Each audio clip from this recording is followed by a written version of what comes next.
जी नमस्कार मित्रों। तो आज है रविवार यानी यूपीएससी प्रीलिम्स को अभी सिर्फ 28 दिन ही बाकी है।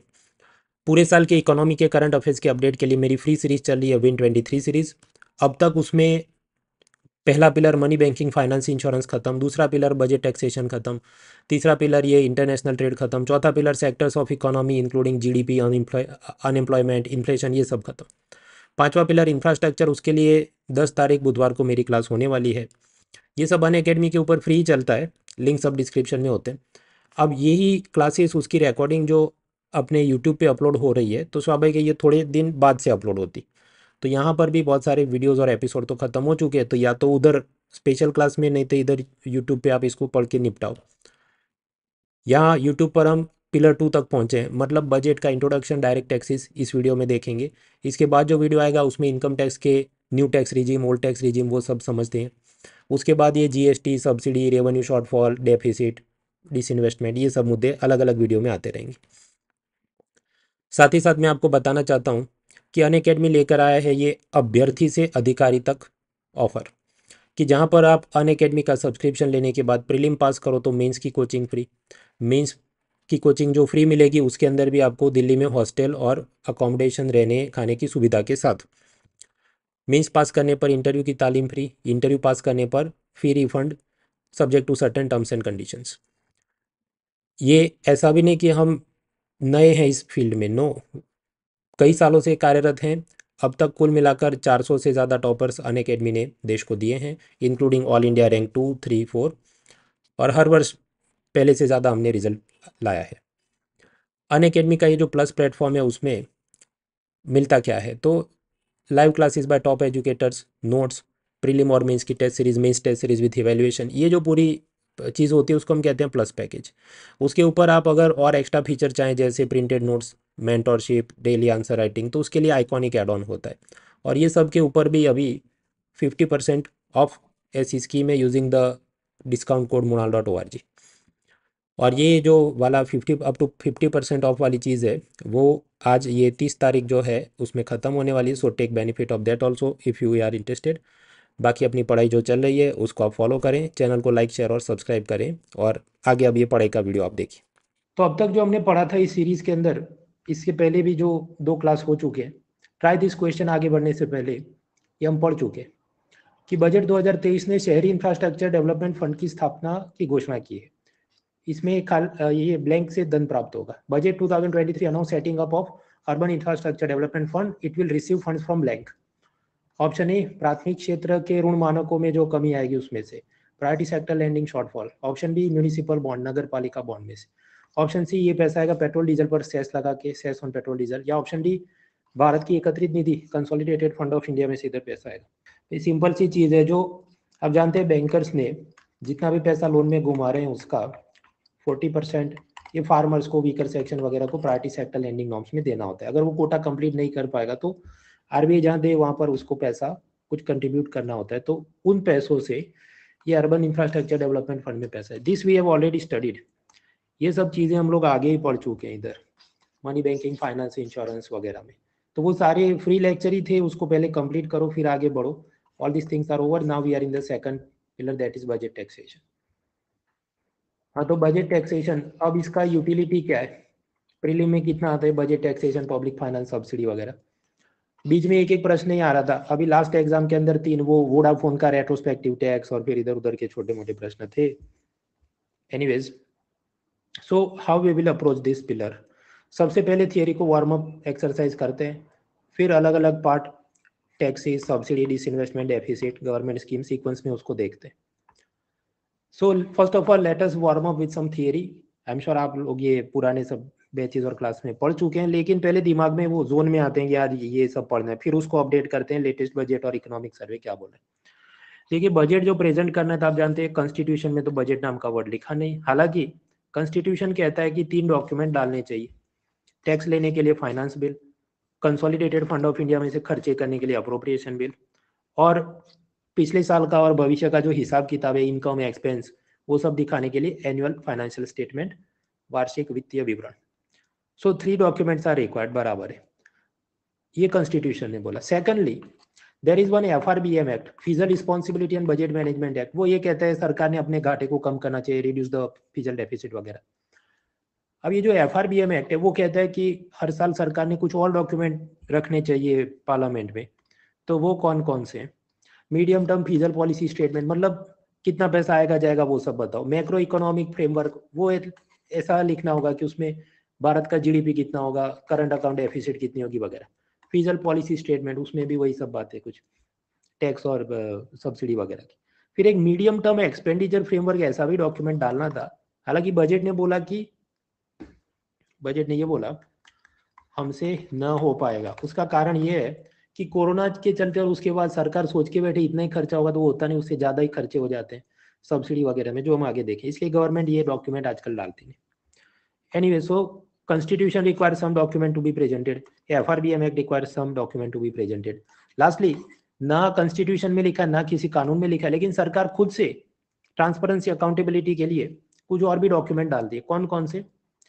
कि अलग अलग योजनाओं में महिलाओं के लिए कितना पैसा जा रहा है, मतलब जेंडर बजट, SC ST सब प्लान में कितना पैसा जा रहा है, और भारत देश की इकोनॉमी की क्या स्थिति है हिस्ट्री में पिछले साल और फ्यूचर में क्या होगी, उसके लिए इकोनॉमिक सर्वे हालांकि बजट के एक दिन पहले, मतलब 31 जनवरी को डाला जाता है। ये एक बात। दूसरा, अगर इलेक्शन ईयर आने वाला है, फॉर एग्जांपल 2014, तो उस वर्ष सरकार ने बजट में बड़ी बड़ी योजनाओं की घोषणा नहीं करनी चाहिए। Otherwise what will happen, ruling party को सब लोग लाइक करेंगे, शेयर करेंगे, सब्सक्राइब करेंगे, ऑपोजिशन पार्टी को कोई वोट नहीं देगा। इसलिए जब इलेक्शन ईयर होता है तो जो बजट पेश किया जाता है उसमें ज़्यादा धूम धड़ाका नहीं होता, ज़्यादा लाउड बहुत बड़ी बड़ी स्कीम अनाउंस नहीं करते, तो ऐसे बजट को हम कहते हैं इंटरिम बजट। हालांकि इसका भी कॉन्स्टिट्यूशन में कुछ कंपल्जन नहीं है सरकार की और ऑपोजिशन और उन सबकी ये म्यूचुअल अंडरस्टैंडिंग। बाकी इलेक्शन ईयर नहीं हो तो जनरल बजट पेश किया जाता है, जिसमें धूम धड़ाके के साथ बहुत सारे बड़े बड़े स्कीम हो सकते हैं।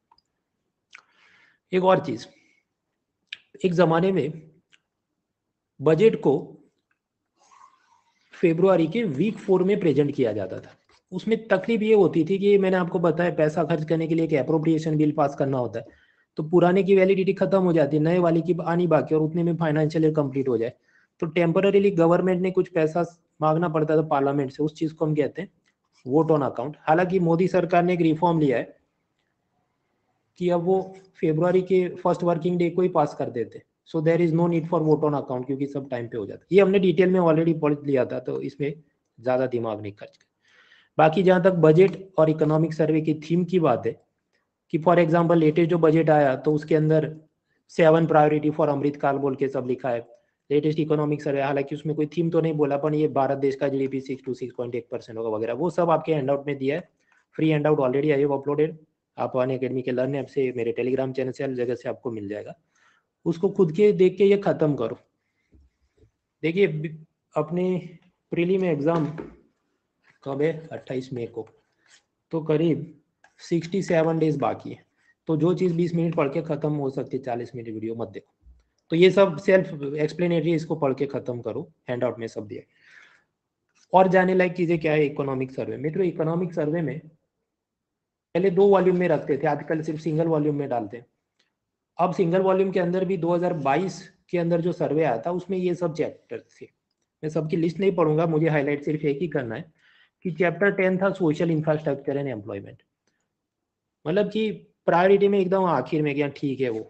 अभी जो लेटेस्ट इकोनॉमिक सर्वे 2023 में, तो उसने ये चैप्टर का सीक्वेंस बदल के बोल दिया चैप्टर नंबर 6 है आपसे। मतलब जो पहले सोशल सेक्टर, मतलब ये हेल्थ, एजुकेशन, स्पोर्ट्स वगैरह, वो 10th चैप्टर में रहा करता था, उसको बोला आपसे चैप्टर 6 पे है। और वो ऐसा दिखा रहा है कि देखो मोदी सरकार कितनी इस पर सीरियस है, और हम भी, मतलब इकोनॉमिक सर्वे जो चीफ इकोनॉमिक एडवाइजर लिखता है वो भी कितना सीरियस है वगैरह वगैरह। So that was it. अब आप कहें हाँ तो उसमें क्या है चैप्टर में बताओ ना। देखिए चैप्टर्स हम लोग पिलर वाइज पढ़ते हैं, तो जैसे इकोनॉमिक सर्वे में तो ये भी लिखा है कि इंश्योरेंस सेक्टर के अंदर ये डेंसिटी और ये पेनिट्रेशन है, तो वो हम पिलर 1D के अंदर पढ़ चुके हैं। उसने मॉनेटरी पॉलिसी के ऑब्जर्वेशन दिए, वो सब फेड टेपरिंग वगैरह, वो हम पिलर 1 में पढ़ चुके हैं। So we are preparing pillar wise, तो नीड नॉट वरी।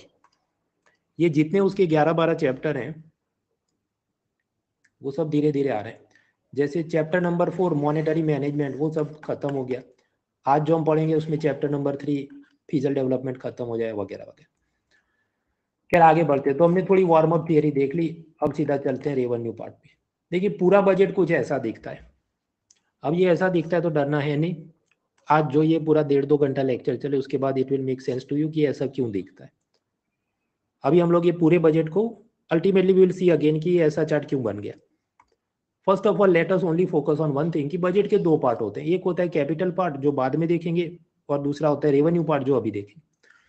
जो रेवेन्यू पार्ट राजस्व बजट होता है उसके अंदर दो पार्ट होते हैं। एक होता है इनकमिंग, मतलब पैसा जो आता है टैक्स में, रेलवे टिकट पोस्ट टिकट बेच के, दैट इज रेवेन्यू रिसीट, कर राजस्व प्राप्ति। उसके अंदर भी दो जात का पैसा आता है, कुछ पैसा टैक्स से आता है, कुछ पैसा बिना टैक्स के आता है। मतलब जैसे रेलवे टिकट पोस्ट टिकट वगैरह बेचकर गवर्नमेंट ने जो पैसा कमाया। हम सबसे पहले फोकस करें टैक्स रिसीट। टैक्स के अंदर भी दो जात के टैक्स होते हैं, आप जानते हैं, डायरेक्ट टैक्स जैसे इनकम टैक्स, कॉर्पोरेशन टैक्स, प्रत्यक्ष कर सीधा सरकार आपसे लेती है। दूसरे होते हैं इनडायरेक्ट टैक्स, परोक्ष कर, मतलब जीएसटी वगैरह जो आप शॉपकीपर को देते हैं, शॉपकीपर गवर्नमेंट में जमा करते हैं। और फिर इनमें से जितना पैसा कमाया, आप जानते हैं ये सारे टैक्स में से 41% रुपया यूनियन गवर्नमेंट ने स्टेट्स के साथ शेयर करना है। क्यों ऐसा 15 फाइनेंस कमीशन बोल के गया। तो ये भी वार्म अप एक्सरसाइज थी, ये सब आप पढ़ के आए I assume.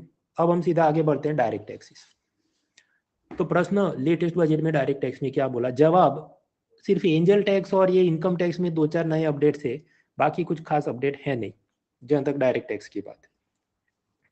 Again warm up exercise, mental warm up exercise में हम एक एक करके डायरेक्ट टैक्स जरा याद कर लेते। कंपनियों पे लगने वाले डायरेक्ट टैक्स, तो उसके अंदर सबसे पहले हम चलें कि रिलायंस, अदानी वगैरह जो कंपनियां उनके प्रॉफिट पे लगता है, वो जो भी गुड्स एंड सर्विसेज बेचते हैं उनको प्रॉफिट होता है, प्रॉफिट पे लगता है कॉर्पोरेशन टैक्स यानी निगम कर। कुछ कंपनियां बोलती हैं हमारा तो जीरो प्रॉफिट है, तो उन पर लगता है मिनिमम ऑल्टरनेट टैक्स मैट। तो ये किस्सा हुआ। दूसरा, ये कंपनियां भी अपने कुछ एसेट्स को किसी दूसरी कंपनी को बेचे और उसमें उसको प्रॉफिट हो जाए, तो ऐसे प्रॉफिट पर लगता है कैपिटल गेन्स टैक्स, सीजीटी। और वो भी पुरानी तारीख से कुछ मांगा जाए तो उसको रेट्रोस्पेक्टिव टैक्स। उसमें भी भारत नहीं और सिंगापुर और थाईलैंड या केमन आइलैंड के अंदर आपस में उनका ट्रेडिंग चल रहा हो टैक्स इवेड करने के लिए, तो इनडायरेक्ट ट्रांसफर का सब टैक्स वगैरह का केस बनता है। एक लाइन में पूछा था वोडाफोन का केस, लास्ट ईयर हमने पढ़ा था, और प्रीलिम्स के अंदर उसने सिंपली पूछा वो इनडायरेक्ट टैक्स वो क्या चीज है, तो दैट वी हैड स्टडी। तो वो सब खेल खत्म, नहीं देखा तो आप पुराने Win22 सीरीज फ्री में खत्म किया था, उसको देख लें। तो हम लोग देख रहे थे कंपनियों पे लगने वाले डायरेक्ट टैक्स, तो प्रॉफिट पर ये लगते हैं हमने देखा। उसके बाद फॉरेन डिजिटल एडवर्टाइजमेंट कंपनी जैसे गूगल, फेसबुक, फॉरेन कंपनी जो कुछ ई कॉमर्स कर रही है, अपनी सर्विसेज को सीधा बेच रही है, जैसे नेटफ्लिक्स, फिर वो एडोब फोटोशॉप वगैरह जो डायरेक्ट अपना सब्सक्रिप्शन बेचता है, उन पे भी प्रॉफिट पे तो लगता है कॉर्पोरेशन टैक्स। एडिशनली एक और टैक्स मांगा गया कि तुम ये जो सब अपना सर्विसेज बेच रहे हो, डिजिटल एडवर्टाइजमेंट है, एंटरटेनमेंट सर्विस है, एडोब फोटोशॉप और ऐसी सब सॉफ्टवेयर सर्विसेज है, उस पर एक और टैक्स लगे जिसका नाम है इक्विलाइजेशन लीवाई, या जिसको गूगल टैक्स भी कहा जाता था। खैर वो पुराना मामला है, पर हाँ ये सब चीजें चल रही थी। कंपनियों पर एक और टैक्स लगता है, स्टार्टअप कंपनियों में होने वाले इन्वेस्टमेंट पे लगता है एंजल टैक्स। इसमें थोड़ा नया अपडेट है, वो अभी हम देखते हैं, उसके बाद हम इनकम टैक्स में जाएंगे। पहले तो याद रखना है स्टार्टअप कंपनी का मतलब क्या है। So you have to memorise the definition. Startup company की 3 शर्तें। पहली शर्त, उसका जो रजिस्ट्रेशन हुआ होगा कंपनी एक्ट में, तो वो 10 साल से पुरानी नहीं होनी चाहिए। दूसरी शर्त है, उसका एनुअल सेल्स या टर्नओवर 100 करोड़ से ज्यादा नहीं होना चाहिए। और तीसरी शर्त है कि उसने कुछ इनोवेशन या डेवलपमेंट करना चाहिए गुड्स एंड सर्विसेज में। मतलब मैं साइकिल पंक्चर बनाने की कंपनी खोलूं तो वो स्टार्टअप नहीं है, लेकिन मैं ऐसा कहूं कि ये मेरा ऐसा स्टार्टअप है जिसमें रोबोट पंचर बनाता है, then it is a startup. So you have to do some innovation. तो खैर ऐसी कंपनियों को हम कहते हैं स्टार्टअप कंपनीज।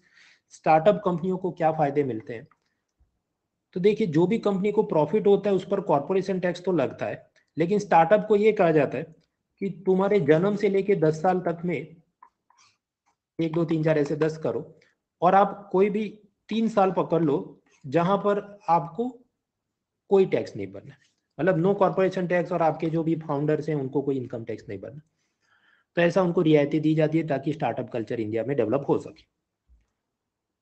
खैर ये सब चल रहा था, तो स्टार्टअप कंपनी मान लीजिए अर्बन क्लैब, स्विगी वगैरह हो, उनको जो प्रॉफिट होता है उस पर लगता है कॉर्पोरेशन टैक्स, करेक्ट। हालांकि 3 आउट ऑफ 10 ईयर्स इनिशियली उनको हॉलीडे दिया जाता है, छुट्टी है कि तुमको ये टैक्स भरने की जरूरत नहीं है।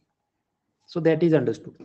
इसके अलावा इन पर एक और टैक्स लगता है जिसका नाम है एंजल टैक्स। वो समझना है क्योंकि वापस न्यूज में आया, वैसे पुरानी चीज है कांग्रेस के जमाने की, पर वापस न्यूज में आया लेटेस्ट बजट के चलते, इसलिए देख रहे हैं। बात ऐसी है, स्टार्टअप कंपनियों में जो अलग अलग लोग इन्वेस्ट करते हैं, ये रतन टाटा, अजीम प्रेमजी वगैरह लोग, तो उनको हम कहते हैं एंजल इन्वेस्टर। तो एंजल इन्वेस्टर पैसा डाल रहा है स्टार्टअप में, वो इन्वेस्ट कर रहा है। अगर ये जो भी स्टार्टअप है उसने कॉमर्स मिनिस्ट्री के नीचे एक डिपार्टमेंट है, डीपीआईटी डिपार्टमेंट, फुल फॉर्म याद रखना है, department for promotion of industry and internal trade. तो अगर आपके स्टार्टअप ने डीपीआईटी में रजिस्टर नहीं किया तो फिर इनकम टैक्स डिपार्टमेंट ये कहेगा कि तुमको ये जो भी इन्वेस्टमेंट मिला है, मान लीजिए 100 करोड़, उसमें से स्विगी अर्बन क्लब सपोज उसने डीपीआईटी में रजिस्टर नहीं किया, तो जो भी इन्वेस्टमेंट रिसीव हुआ उसका 30% उसने एंजल टैक्स के रूप में देना होगा। ऑफकोर्स उसके और भी टर्म्स कंडीशन होते हैं कि अनलिस्टेड कंपनी के फेयर प्राइस वैल्यू के हिसाब से कितना डिफरेंस है वगैरह, उतना हम लोग डिटेल में जा नहीं रहे हैं। क्योंकि if you look at the Vodafone question last year, indirect tax transfer में सिंपल सी एक लाइन में पूछा था, तो उतने ही एक एक लाइन के तैयार कर रहे हैं हम लोग। तो कुल मिलाकर बात क्या है, स्टार्टअप कंपनी में इन्वेस्टमेंट हो रहा है, लेकिन अगर उसने डीपीआईटी डिपार्टमेंट अंडर कॉमर्स मिनिस्ट्री में रजिस्टर नहीं किया तो उस स्टार्टअप कंपनी ने जितना इन्वेस्टमेंट आया उसका 30% एंजल टैक्स में देना होगा। अब पहले बात ऐसी थी कि जब कोई local investor suppose Ratan Tata, Azim Premji invest करे तो ये टैक्स मांगते थे, करेक्ट। लेकिन कोई फॉरेन इन्वेस्टर सपोज वो वॉरेन बुफे इन्वेस्ट करे तो टैक्स मांगते थे, तो नहीं मांगते थे। हालांकि लेटेस्ट बजट ने ऐसा कहा कि अब से अगर फॉरेन इन्वेस्टर भी ऐसा एंजल इन्वेस्टमेंट कर रहा है भारत के स्टार्टअप में, लेकिन भारत का स्टार्टअप डीपीआईटी में रजिस्टर नहीं है, तो उस पर एंजल टैक्स लगेगा उसके फॉरेन इन्वेस्टमेंट पर भी। सो दैट इज इट, एक लाइन का ही मुद्दा है, उतना याद रखना है। नाउ कमिंग बैक, तो हम लोग देख रहे थे डायरेक्ट टैक्सेस, कंपनियों पे लगने वाले major direct taxes, corporation tax, capital gains tax, angel tax, equalisation levy हमने देखा। अब आगे बात करते हैं इंडिविजुअल पर्सन पे लगने वाले डायरेक्ट टैक्सेस। एक तो आपकी इनकम पे लगता है इनकम टैक्स। आप ये बिटकॉइन वगैरह बेचो और आपको प्रॉफिट हो जाए तो वो आपकी एसेट थी और उस पर जो प्रॉफिट हुआ उस पर कितना 30% कैपिटल गेन्स टैक्स लगता है। उसी तरह आप शेयर, बॉन्ड्स, प्रॉपर्टी कुछ बेचे, आपको प्रॉफिट होता है, उस पर लगता है कैपिटल गेन्स टैक्स। उसमें भी कोई नया डेवलपमेंट तो मेजर हुआ नहीं, जो था वो लास्ट ईयर था कि बिटकॉइन के प्रॉफिट पे 30% टैक्स, तो वो तो मामला खत्म हो गया, लास्ट ईयर हमने पढ़ लिया। अगर आप कंपनियों के अंदर इन्वेस्ट करते पैसा शेयर्स में और कंपनी आपको डिविडेंड देती है तो वो डिविडेंड के ऊपर एक डिविडेंड डिस्ट्रीब्यूशन टैक्स लगता था। हालांकि कुछ वर्षों पहले सरकार ने वो डिविडेंड डिस्ट्रीब्यूशन टैक्स उसको डिलीट कर दिया, तो खेल खत्म। तो घूम फिर के बड़ी चीज अब क्या बची, तो जवाब है इनकम टैक्स।